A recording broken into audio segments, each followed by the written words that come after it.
BJP বিধায়ক শঙ্কর ঘোষ তার শারীরিক অবস্থা কেমন রয়েছে জানতে শিলিগুড়ির বিজেপি বিধায়ককে ফোন করলেন রাজ্যপাল সিভি আনন্দ বোস। শঙ্কর ঘোষের স্বাস্থ্য নিয়ে খোঁজ খবর নিয়েছেন রাজ্যপাল সিভি আনন্দ বোস। গতকাল বিধানসভায় একেবারে হইহট্টগোল, তার মাঝে পড়ে শঙ্কর ঘোষ তিনি অসুস্থ হয়ে পড়েন। তাকে প্রথমে সাসপেন্ড করা হয়। মার্শালরা যখন প্রায় 10-12 জন মার্শাল যখন তাকে বার করে নিয়ে যাওয়ার চেষ্টা করে, সেই সময় নিজের চেয়ারে শুয়ে পড়েছিলেন। আর এই গন্ডগোলের মধ্যে অসুস্থ হয়ে পড়েন শঙ্কর ঘোষ। তাকে এরপরে হাসপাতালে ভর্তি করা হয়।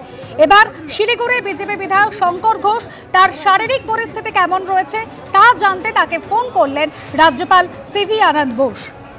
রুমা পাল আমাদের প্রতিনিধি রয়েছেন আমাদের সঙ্গে টেলিফোন লাইনে। রুমা, এবার রাজ্যপালের ফোন এলো শঙ্কর ঘোষের কাছে তার শারীরিক অবস্থা নিয়ে। দেখো, জানিয়ে রাখি শঙ্কর ঘোষ হাসপাতালে রয়েছেন এবং তিনি চিকিৎসাধীন। এবং কালকে বিধানসভা অধিবেশনে যেভাবে হট্টগোলের মধ্যে তিনি অসুস্থ হয়ে পড়েন এবং তারপরেই কিন্তু তাকে হাসপাতালে ভর্তি করা হয়।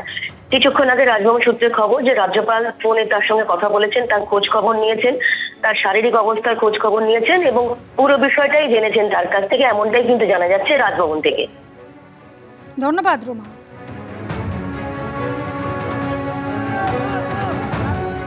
মানুষের মন্দির বিধানসভা, যে কথা রাস্তার মোড়ে দাঁড়িয়ে বলা যায় তা বিধানসভার ভিতরে বলা যায় না।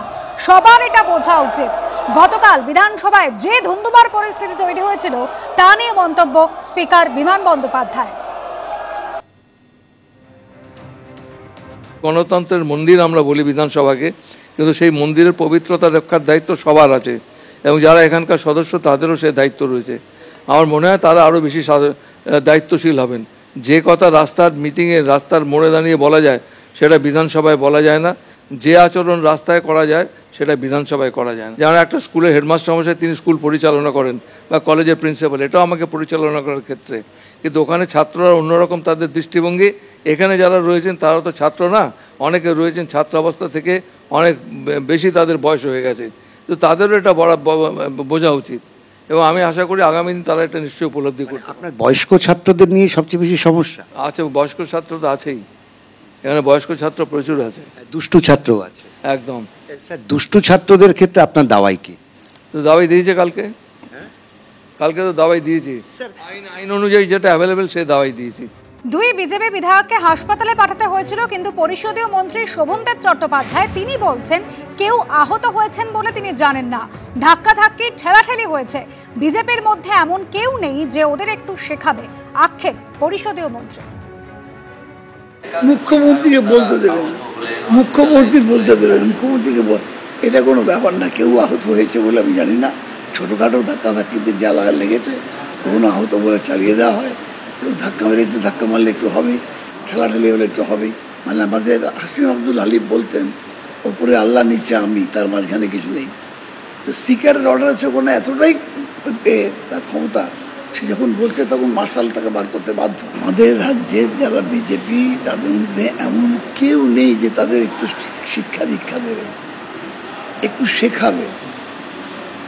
একজন 4 বারের দল বদলু, সে হচ্ছে ওদের বিরোধী দলনেতা, আর একজন সিপিএম থেকে আসা, সে হচ্ছে ওদের চিফ হুইপ। কে ওদের শেখাবেটাকে? আমি ওয়েলে নেমেছিলাম, সিএম নিচে নেমে গিয়ে আমাকে বললেন চলুন ওপরে চলুন। খেয়াল করেছো? এই জেস্টার কে দেখাবে? বিজেপি সাংসদ সুকান্ত মজুমদার রয়েছেন আমাদের সঙ্গে টেলিফোন লাইনে। সুকান্ত বাবু, আপনি শুনলেন শোভনদেব চট্টোপাধ্যায়ের গতকালের বিধানসভায় যে পরিস্থিতি তৈরি হয়েছিল তা নিয়ে কি মন্তব্য, আপনি কি বলবেন? দেখুন, ভাবের গলে চুরি করছেন শোভনদেব বাবু। উনিও জানেন গত যে আমাদের এখানে মনসুন সেশন হয়েছে, সেই মনসুন সেশনে তৃণমূল কংগ্রেসের সাংসদরা কি করেছে। তাদের কে শিখিয়েছিল ওএলএনএমে অমিত শাহর দিকে কাগজ ছোড়ার জন্য? মমতা বন্দ্যোপাধ্যায় শিখিয়েছিলেন। আর কে শেখাবে? শোভনদেব চট্টোপাধ্যায় মমতা বন্দ্যোপাধ্যায়ের কাছ থেকে আমরা গণতান্ত্রিক পদ্ধতি শিখবো, যেখানে মুখ্যমন্ত্রী বিধানসভায় দাঁড়িয়ে বলেন মোদি চোর, যিনি বিধানসভা ভাঙচুর করেন, যিনি লোকসভার স্পিকারের দিকে কাগজ ছুঁড়ে মারেন। এদের কাছ থেকে আমাদের শেখার কোনো কিছুর দরকার নেই।